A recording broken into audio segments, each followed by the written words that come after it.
The Crude Life with host Jason Spees. My name is Jason Spees, and this is the Crude Life Daily Update. On today's episode, we talk with Ray Scott, Colorado State Senate District Number 7, and he explains some of the issues with Proposition 112 and how it is impacting the surrounding states and the energy region.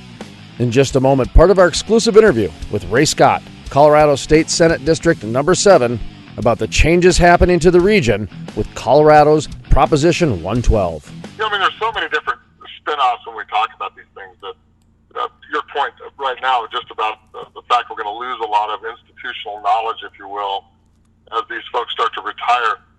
I find it fascinating, too, because I have been around some of the operators where they are bringing in some of the whichever generation they are, millennials, and they've actually told me that once they are working for them, they start to get an understanding of what is really going on from the ground to production of whatever that might be, a tire, a tennis shoe, an automobile.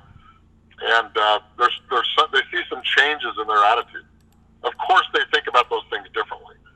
But I think as time goes on, there's no magic transformation from fossil fuels to something else. Wind and solar, for an example. You can't magically just transcend yourself from one power source, if you will, to another without some kind of ramification. Now, that said, where they see the change is in their wallet, because if your power and your utility bill and your gasoline and all the things that you buy start to quadruple in price, then it hits you, right? And it's always about the money, right? So if people learn that their wallet is going to be impacted, in my case in Colorado, the oil and gas industry brings about $34 billion a year to Colorado state economy.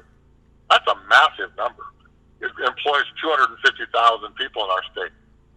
That's a huge number of people that are impacted. And if you start to mess with people's wallets and they realize that some service or something is going away and some governor is going to have to raise a tax or a fee, that gets people's attention. And I think that's an area where we can really make hay if we really start breaking down the numbers and just, figuring out how much people really want to spend on, say, renewables, for example. Our governor has also said we're going to be 100% renewables by 2040, I believe it is. You and I know, and people in the industry and people with common sense understand that's not practical and it's not economically feasible. It just doesn't work.